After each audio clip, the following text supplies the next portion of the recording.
할렐루야. 이 세상에 있는 그런 모든 사람들은 누구나가 다 복을 받고 또 하는 일마다 형통하게 되고 또 성공하기를 원합니다. 우리 세상 사람들은 물론 마찬가지고요. 우리 믿는 사람들은 더더군다나 하나님의 은혜와 하나님의 복된 손길을 늘 사모하고 원하고 있죠. 그런데 가만히 보면 이 복을 받는 데에 결정적으로 하나님의 복이 우리에게 내리지 못하게 하는 그런 걸림돌이 우리에게 있는데, 그것을 고치려고 하지 아니하고 그냥 하나님의 은혜와 하나님의 복만을 사모하는 자들이 많음을 우리는 봅니다. 오늘의 말씀 보니까 아주 용모가 준수하고 아담한 아주 보기에 좋은 그런 17세 된 소년 요셉이 등장을 하고 있습니다. 그 요셉이 하루는 꿈을 꾸죠. 형들과 부모의 절을 받는 꿈을 꿉니다. 하나님께서 주신 꿈이고 하나님께서 요셉을 통해서 이루시려는 하나님의 놀라운 계획과 인도의 손길입니다. 그런데 그 요셉에게는 그 꿈을 이루는 데 있어서 아주 결정적인 단점이 하나 있었습니다. 그것이 바로 뭐냐면 입이 가볍다는 거예요. 창세기 37장에 가서 말씀 보니까요, 요셉은 늘 입이 간질간질해가지고 형들이 뭐 잘못하는 것을 보면 아버지에게 쪼르륵 달려가서 아버지에게 고자질을 했습니다. 아이, 형들이 저런 잘못을 하고 이런 잘못을 하고 그렇게 했다라고 성경에 기록을 하고 있습니다. 가뜩이나 아버지의 편애를 받아가지고 형들의 미움을 받고 시기를 받던 요셉인데 아버지에게 그렇게 달려가서 고자질을 하는 바람에 더욱더 형들에게 따돌림을 받고 또 미움을 받고 있었던 것이죠. 그런 상황 가운데서 요셉이 더군다나 눈치도 없었던 것 같아요.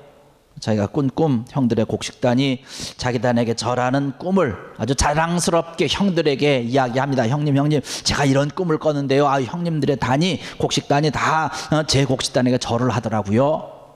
그 얘기를 듣고 형들이 좋아하겠습니까?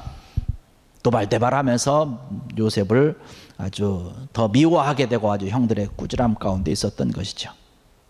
그런데 또 이 요셉은 그걸 멈추지 아니하고 또한 꿈을 꾸면서 해와 달과 별들이 자기에게 절하는 꿈을 꾸었다라고 또 자랑스럽게 얘기를 합니다. 결국은 좀 참아야 되는데 이 가벼운 입 때문에 죽을 고비를 가까스로 넘기고 애굽의 노예로 팔려가는 신세가, 안타까운 신세가 되고 말았습니다. 그래서 요셉이 애굽의 왕을 호위하는 그런 보디발이라고 하는 그런 장군의 집에 노예로 팔려가게 됩니다. 사실 이 가벼운 입놀림 때문에 요셉은 모든 것을 다 한순간에 다 놓친 사람이 되고 말았던 것이에요. 부모님의 사랑도 받지 못하게 됐지요. 동기간의 우애와 사랑도 그렇지요. 또 법적으로 보장된 부모로부터 받을 수 있는 그런 자기 몫의 유산도 받지 못하게 됐습니다. 사람이 성공하기 위해서는 잘 배우고 잘 가르침을 받아야 되는데 어떤 그런 가정적인 교육의 배경, 이것도 받을 수가 없게 됐죠. 이러한 모든 것들을 다 잊어버린 사람이 되고 말았습니다. 그리고 외국에 팔려간 것이에요. 애굽이라고 하는 나라의 시위대장이었던 보디발의 집에 노예로 팔려간 것입니다. 종으로 팔려간 것이죠. 요셉이 그 자기의 지금 처지를 생각을 하면서 얼마나 서글펐을까요? 아버지의 사랑을 받았고 형들보다 특별히 사랑을 받아가지고 성경의 말씀 보니까 채색 옷을 입었다라고 얘기를 하고 있어요. 특별한 자라고 하는 의미를 갖고 있는 것이거든요. 그런 것을 생각해 볼 때에 얼마나 마음이 서글픈지, 때로는 외로운지 아주 고통 가운데 하루하루를 지나고 있었던 것이죠. 내가 그때 그런 얘기를 하지 않냐고 형한테 그냥 묵묵히 내가 하나님이 주신 꿈을 가지고 있었다라고 한다면 뭐 여러 가지 생각이 다 떠올랐을 것이에요. 내 인생은 이제 여기서 끝나는 건가? 하나님께서 주셨던 이 꿈은 어떻게 되는 것인가? 내가 지금 노예로 있다면 우리의 자녀들도 자자손손이 노예가 될 건데 과연 어떻게 해야 될까라고 하는 것이에요. 그러나 우리가 요셉을 잘 알다시피 이 노예였던 이 요셉은 자기 불행한 그 현실에 자기 자신을 노예로 맡기지는 않았다라고 하는 것이에요. 자포자기하고 자기의 삶을 포기할 수밖에 없는 그런 상황이었지만 그가 그 상황 가운데서 포기하지 아니하고 일어날 수 있었다라고 하는 사실입니다.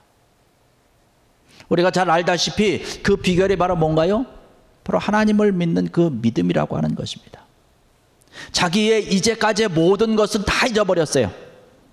관계라든가 뭐 누릴 수 있는 그런 여러 가지 상황이라든가 뭐 재산이라든가 뭐 이러한 것은 다 잃어버렸지만 오직 하나님을 향한 귀한 믿음과 신앙은 굳게 잡고 있었다는 것이에요. 이것은 상황이 바뀐다고 해서 우리의 형편이 어떻게 달라진다고 해서 잃어버릴 수 있는 것이 아니거든요.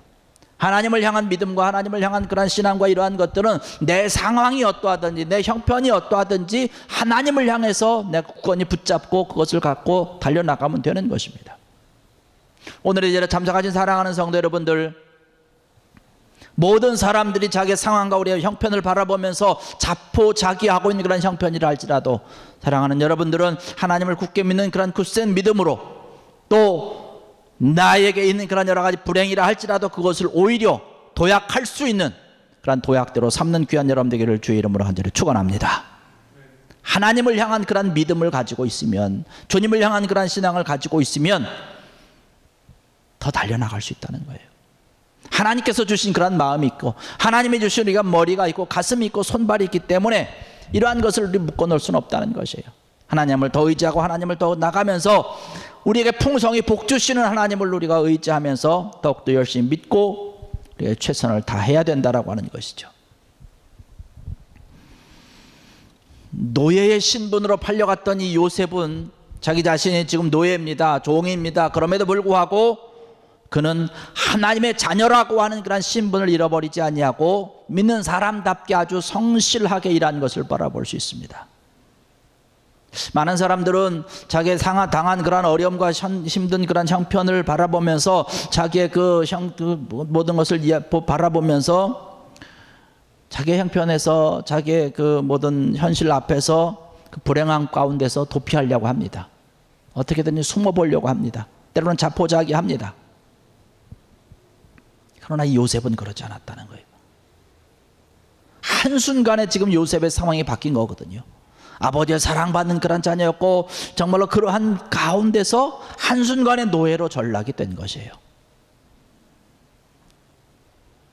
이러한 요셉이지만 그는 그 현실 속에서 포기하거나 도망가지 않았다라고 하는 것입니다. 그런데 가만히 보면 아까도 우리가 앞에서 살펴봤지만 요셉이 지금 나이가 몇이냐면 17세라고 성경에 분명히 기록을 하고 있습니다. 그 젊은 나이 아니겠습니까? 그 젊은 나이인데도 하나님을 향한 믿음과 하나님을 향한 신앙을 굳건히 붙잡고 자기에게 주어진 그 현실 가운데서 포기하지 아니하고 도망가지 아니하고 최선을 다했다는 것이에요. 자기가 섬겨야 되는 그런 보디바를 위해서 그것도 집을 위해서 최선을 다했다는 것입니다.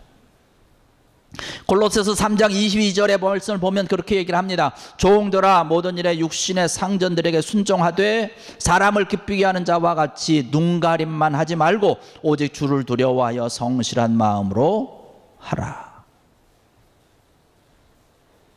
세상 사람들은 사람들의 눈을 가리기 위해서 세상 사람들이 바라볼 때만 열심히 한다는 거예요. 그러나 믿는 사람들은 그렇게 하면 안 된다는 거예요. 주님을 두려워하는 마음으로 주의 자녀라고 하는 그런 마음으로 최선을 다하고 성실함을 다하라고 하는 것이죠. 하나님께서 원하는 태도가 바로 이러한 태도라고 하는 것이죠. 바로 요셉이 취했던 태도가 바로 이러한 것입니다. 하나님께서 원하는 사실 바로 이러한 부분이죠.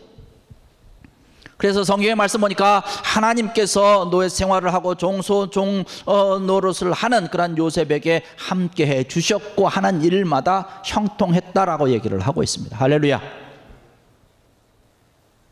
어떤 상황과 어떤 형편이든지 우리가 하나님에 대해서 하나님의 자녀라고 하는 그런 신분을 가지고 최선을 다할 때 하나님께서 우리의 모든 삶을 책임져 주시고 인도하시고 축복해 주시고 형통하게 인도해 주실 줄로 믿습니다. 우리가 많은 사람들을 어려운 형편 가운데서 사람들을 의지해보고 사람들에게 어떤 부탁을 해보고 다 해보지만 나를 도와주는 사람은 없다는 거예요.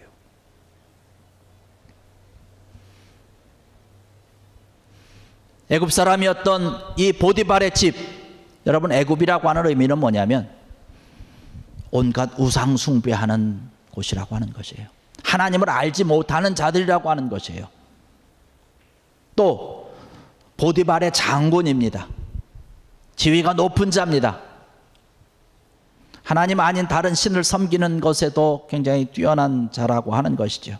가족들도 그랬을 거고 친족들도 그랬을 거고 그 집에 있었던 먼저 일하고 있었던 그런 여러 종들도 요셉을 바라보면서 하찮게 생각을 했을 것으로 생각이 됩니다. 성경에는 그런 것이 기록되어 있지 않지만 여러 가지 조롱도 했었고 핍박 속에서도 아마 일을 했을 것으로 생각을 합니다.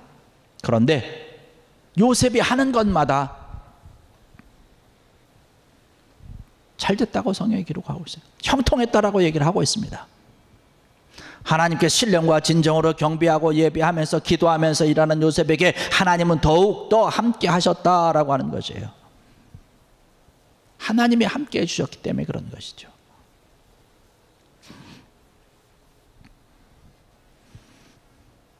우리 삶의 가운데서 가장 중요하고 가장 귀한 것은 뭐냐면, 또 우리가 누릴 수 있는 그런 복 중의 복은 뭐냐면 하나님이 함께 하시면서 하나님께서 형통케 해주시는 것, 이것인 줄로 믿습니다.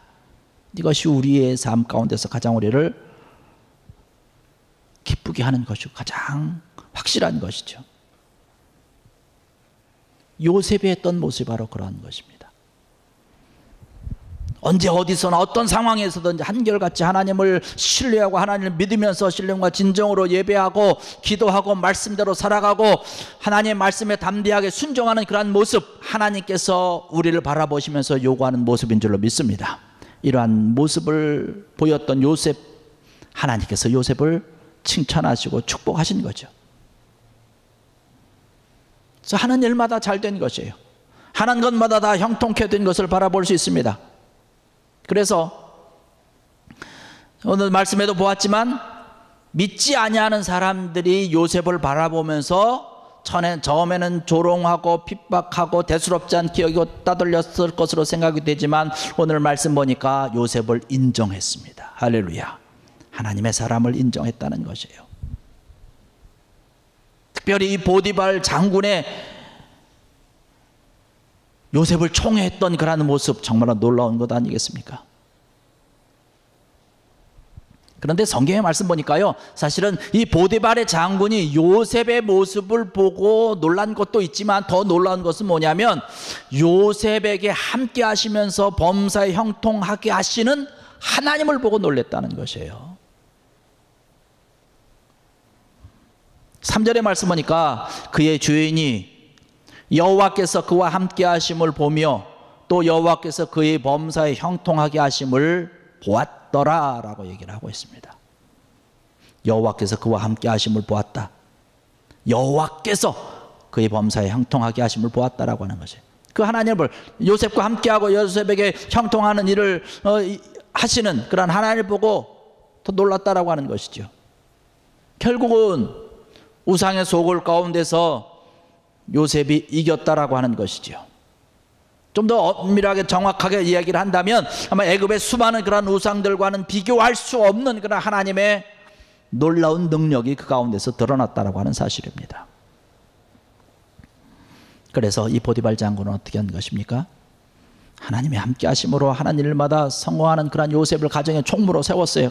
이 가정의 제일 높은 자로 세워서 자기의 모든 것을 다 맡겼습니다. 그런데 더더욱 놀라운 일이 그곳에서 벌어지고 있는 것이죠.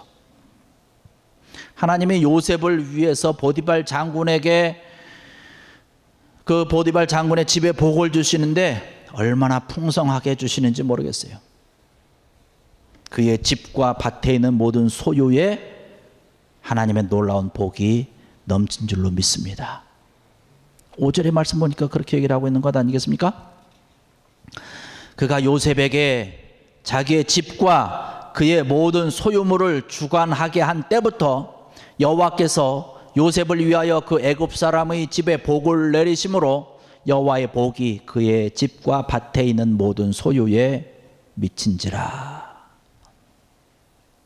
하나님께서 이 보디발 장군의 집에 한없는 풍성한 그런 은혜를 주시고 축복을 주셨는데 보디발 장군이 예뻐서 그런 게 아니지요. 그 집에서 일을 하는 하나님의 사람, 하나님을 믿고 하나님을 온전히 의지하고 신뢰하고 신앙과 믿음으로 살아가는 그런 요셉의 믿음 때문에 그 보디발의 장군이 복받은 줄로 믿습니다. 복을 받고 복을 받게 하는 자, 이게 참된 믿음의 사람인 줄로 믿습니다.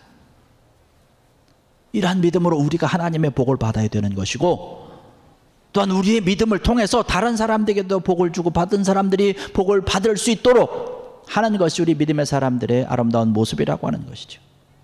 이것이 진정한 의미의 복받는 자고 성공한 자고 승리하는 자. 그래서 오늘의 제목을 삼은 것처럼 복받고 복받게 하는 자, 이러한 여러분들 되시기를 주의 이름으로 간절히 축원합니다. 우리의 모든 삶 가운데서 이러한 일들이 더 차고 넘쳐야 되는 것이에요. 많은 사람들을 위해서 하나님의 은혜를 누리게 하고 많은 사람들에게 하나님의 은혜를 알지 못하고 하나님의 사랑을 알지 못하고 하나님의 축복을 누리지 못하는 자들에게 우리가 가지고 있는 그러한 은혜를 가지고 믿음을 가지고 우리가 누렸던 그러한 하나님의 축복을 가지고 그들에게 함께 하는 것입니다.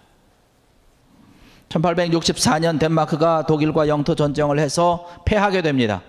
그래서 그 영토를 한 3분의 1 정도 빼앗기게 되고 국민의 한 5분의 2 정도를 다 빼앗기게 됩니다. 남은 땅은 굉장히 척박한 땅이에요. 온 국민이 전쟁의 패함으로 인해서 또 옥토를 다 빼앗겼음으로 인해서 절망 가운데 좌절 가운데 있을 때에 한 사람, 달가스라고 하는 그런 사람이 일어나서 이야기를 합니다. 우리가 밖에서 이런 것을 이제는 안에서 찾읍시다, 이렇게 외치면서 전 국민을 향해서 계몽운동을 하고 열심히 외치면서 전나무를 심어서 척박했던 그 땅을 이제 옥토로 바꾸기 시작을 하는 것입니다. 그 일을 하면서 그론투비 목사님께서 함께 운동을 하시면서 우리가 땅은 잃었지만 또 우리가 물질은 잃었지만 우리의 정신을 잃지 맙시다. 하나님께서 주신 그런 신앙을 잃지 맙시다라고 하면서 많은 사람들에게 신앙 교육을 하고 여러 가지 교육을 하면서 결국에 가서는 이 덴마크를 정말로 귀한 은혜가 넘치는 축복의 땅으로 바꿨다라고 하는 사실입니다.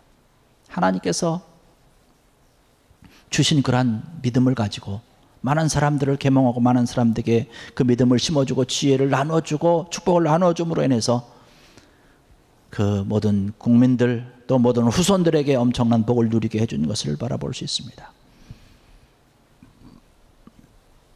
우리가 하나님의 자녀여 믿음의 자녀라고 한다면 이러한 모습이 우리에게 있어야 되지 않겠습니까? 오늘 이 자리에 참석하는 사랑하는 성도 여러분들, 여러분들 때문에 얼마나 많은 사람들이 복을 받고 있는지요. 주님을 믿는 우리 때문에 우리의 주변이 얼마나 밝아지고 믿음의 은혜를 누리고 있는지요. 우리가 하나님의 은혜를 받고 하나님의 복됨을 우리가 누렸다면 나뿐만 아니라 내 주변에 있는 그런 사람들, 내 믿음으로서 내 축복으로 인해서 많은 사람들도 믿음을 쌓아가고 축복도 함께 나눠야 될 줄로 믿습니다. 이러한 일을 위해서 우리가 힘쓰고 애쓰고 기도해야 될 줄로 믿습니다.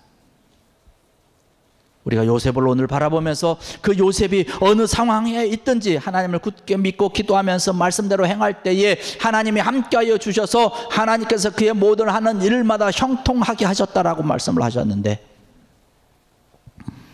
여러분의 모든 삶과 생활 가운데서도 마찬가지로 어느 상황이든지 어느 형편이든지 하나님을 굳게 믿고 기도하면서 하나님께로 달려가는 귀한 여러분 되기를 주의 이름으로 간절히 축원합니다. 그래서 하나님께서 내려주시는 그런 형통한 복을 누리자라고 하는 것이에요. 하나님이 함께하여 주시는 그런 은혜를 우리가 누리자라고 하는 것이죠. 그뿐만 아니라 더 나아가서 여러분들을 통해서 다른 사람들도 같은 은혜를 받고 같은 그런 축복을 받아서 풍성한 삶을 살고 하나님께로 달려나와서 하나님의 귀한 영광을 드러내는 축복의 통로가 다 되는 여러분들 되시기를 주의 이름으로 간절히 축원합니다. 기도하시겠습니다.